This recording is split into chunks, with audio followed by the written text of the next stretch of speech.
நான் ரதியா சமையல்லேருந்து சாந்தி பேசுகிறேன்.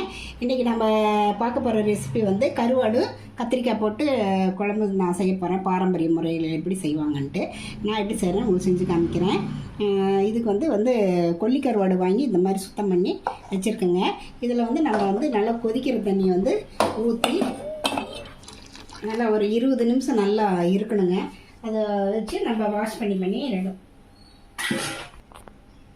20 நிமிஷம் நல்லா சுடு தண்ணியிலே இருக்கட்டுங்க. இது 2-3 தடவை நல்லா தண்ணி ஊற்றி வாஷ் பண்ணால் தான் இந்த கருவாட்டில் இருக்கிற மண் தூசிலாம் நல்லா சுத்தமாகும்.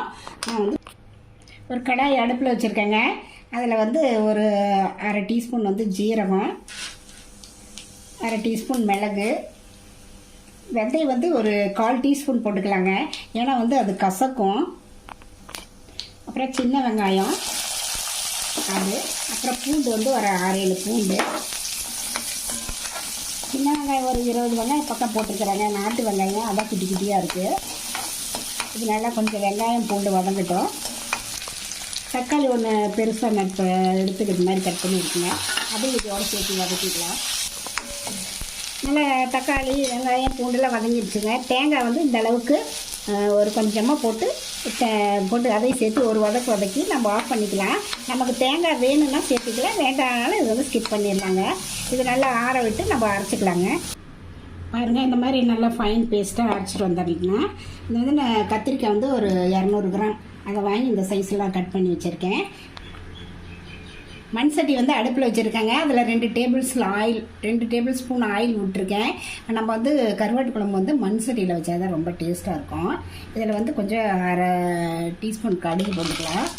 ஜீரகம் ஒரு 1/2 டீஸ்பூனு, வெந்தயம் 1/4 டீஸ்பூனு இதெல்லாம் போட்டுக்கலாங்க. பூண்டு வந்து 2 கட்டி பூண்டு நல்லா வதங்கிட்டுங்க. பூண்டு நல்லா இந்த அளவுக்கு வதங்கினதுக்கப்புறம் வெங்காயம் ஒரு 100 கிராம் பக்கம் சின்ன வெங்காயம் நல்லா இந்த மாதிரி கட் பண்ணி வச்சுருக்குங்க. கொஞ்சம் கருவேப்பிலை ஆட் பண்ணிக்கலாம். வெங்காயம் நல்லா வதங்கட்டும். தக்காளி நல்லா பெரிய தக்காளியை ஒன்று புதுசாக கட் பண்ணிடுங்க. அதை இதோடு சேர்த்துக்கலாம். இது தக்காளி கொஞ்சம் உப்பு போட்டுங்க, கொஞ்சம் வதங்குங்க. உப்பு வந்து நம்ம பார்த்து தான் போடுவோம். ஏன்னா கருவாட்டில் வந்து உப்பு இருக்கும். அது நம்ம கொஞ்சமாக போட்டு கடைசியில் பார்த்திங்கன்னா கூட நம்ம குழம்புல ஆட் பண்ணிக்கலாம். தக்காளி நல்லா வதங்குதுங்க. அதில் கத்திரிக்காய் வந்து இதோட சேர்த்துக்கலாம். இது கூட வந்து மஞ்சள்தூள் வந்து 1/2 டீஸ்பூன் போட்டுக்கலாங்க. மிளகாத்தூள் வந்து 1 ஸ்பூனு, மல்லித்தூள் வந்து 2 ஸ்பூன் போட்டுக்கலாம். இதெல்லாம் சேர்த்து ஒரு கலர் விடுவாங்க. இன்னும் ஒரு 1 நிமிஷம் இதுலேயே வதங்கிட்டேன். அரைச்சி பேஸ்ட்டையும் நம்ம இதோட சேர்த்துக்கலாங்க.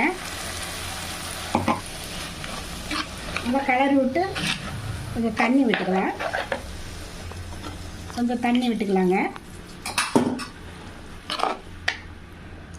பாருங்க, நல்லா கொதிக்கிட்டோம். கொதிச்சு ஒரு 10 நிமிஷம் வந்து இந்த கத்திரிக்காய் வேகிற வரைக்கும் இதிலே கொதிக்கிட்டோம். பாருங்கள், கத்திரிக்காய் ஒரு 3/4 வெந்துருச்சு. நம்ம வந்து புளி எலுமிச்சை பழம் சைஸ் வச்சுருக்கோம் கரைச்சது, அதில் இதை ஆட் பண்ணிக்கலாம். நல்லா ஒரு 5 நிமிஷம் கொதிக்கிடுங்க. பாருங்கள் எண்ணெய் எப்படி பிரிஞ்சு வந்துருச்சு. இந்த நம்ம வந்து இப்போ வந்து இந்த கருவாட்டை அப்படியே போடலாம். போட்டு ரொம்ப கலரிலாம் விடக்கூடாது. ஒரே ஒரு கிளறிட்டு ஒரு 2 நிமிஷம் இதில் இருக்கட்டுங்க. ஏன்னா கருவாடு வந்து சீக்கிரம் வெந்துடும். ஒரு 2 நிமிஷம் இருக்கட்டுங்க.